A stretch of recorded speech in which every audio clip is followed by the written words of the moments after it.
So we just wanted to release this quick message about the energies right now, because we're traversing another full moon, the flower moon, the Scorpio full moon. But if you are an intuitive, if you are deep into your own healing and reconnection to yourself, you'll be feeling that this is no ordinary full moon. Not that any full moon is ordinary, right? But this full moon is super, super powerful. And the clearing and the release is happening through this full moon. So you'll start to feel it days before as well as now, and days after, all the way up to the new moon. The clearing that is happening in this full moon is so deeply rooted. This is a lifetimes of ancestral subconscious programs, woundings, imprints that have been locked into our ancestral lines that are coming up right now to be healed. So massive cycles are ending right now. And this year is all about that. We're in the 9 year, and 9s are all about completion. It's all about moving out of a cycle and into a new cycle. And we can see this happening on all levels of our being right now, as the planet is going through an ascension and we are going through an ascension, and we're getting all these light codes that are coming in, and they're helping us to bring out of the shadow, to bring things that were in the shadow into the light. And we're starting to understand that we've got to dissolve these patterns if we want to step into our destiny. The soul does come here with a blueprint, with a destiny. It does have a plan for itself, but it doesn't mean to say that you're going to align with that. As you come into this human perspective, you have a choice. We are programmed through our ego, and if we don't do the healing to really be able to dissolve what is the ego and what is the true self, what is the soul, then we're not going to hear the soul's calling, or we're not going to have the courage to make the decisions, to take the choices that we need to make to align with our highest timelines. It is a choice. It's not written in stone.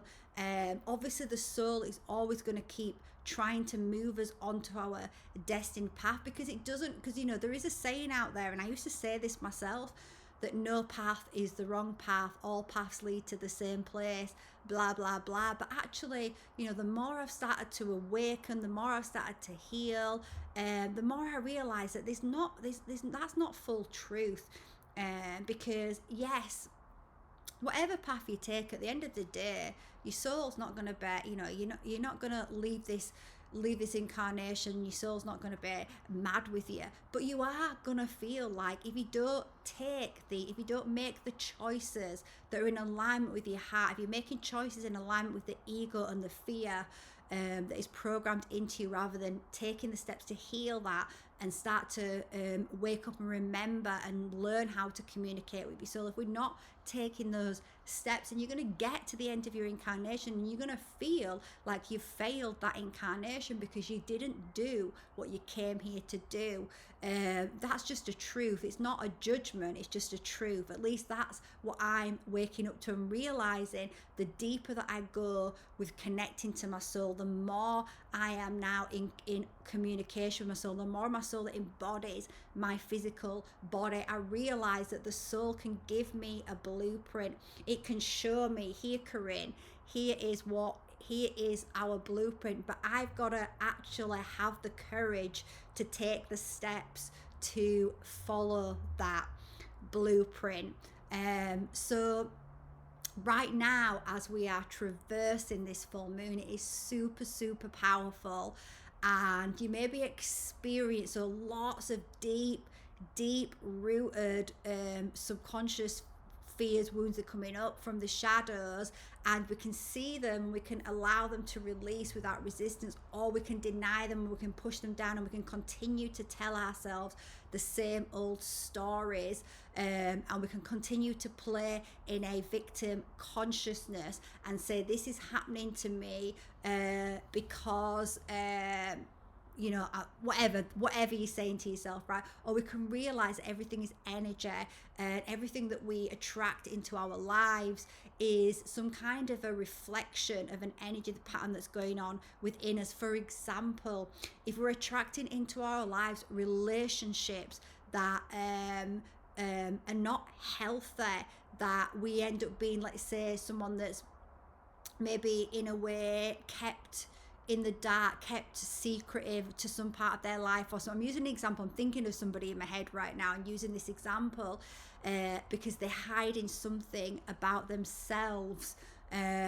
Then you'll continue to draw people into your life that mirror that part of you, that energy that's trapped, where you're hiding a part of yourself from yourself because of fear, due to inner child wounding that needs to be healed. You've got fear, and that energy is repressed inside of you, and it's trying to get out. And the way that it gets your attention is by drawing to you experiences, situations that are going to mirror it to you, in the hope that you're going to start questioning and being like, why do I keep drawing this into my life? And start going inwards and doing the inner healing. We're being asked right now to do that work. The sooner you decide to do that work, the easier your life is gonna be. So I just wanted to share this quick message because I know people will be going through a lot right now. A lot of things are just coming up to release. Allow that to release, be in contemplation, be in reflection. Really ask yourself the question, what is not serving me in my life? What am I fed up of? What am I sick of? But how do I keep repeating that pattern? Because it is up to us individually to make the choices to move away from these situations, and know that as we go through this time, you might be needing a lot more rest. When I go through full moons, often I cannot sleep at night. I am just like wide awake to the early hours. But this full moon, it's been different. I've been needing so much more sleep. I've been exhausted. I've needed a lot more sleep. I've been sleeping 11 hours a night and then napping during the day. So I can feel just how, and I know how much deep rooted work is deep soul ancestral patterns that are clearing through my body individually for me and for the collective right now. So I'm just honoring that I need that time right now. So do honor yourself and give yourself that time. And I heard a reader say this the other day, and I thought, ooh, I love it. So I'm going to share this with you. She said, rest is a currency of wealth. So just think about that. How amazing is that, right? Rest is a currency of wealth. And I thought, yeah, exactly. And in our modern life, we are programmed to believe rest is bad, that we need to be on the go all the time and chasing summer. And if you think about, if you really sit back and reflect on that pattern, that is poverty consciousness, that is a lack consciousness, that is always having to do more, be more, have more, chase more money.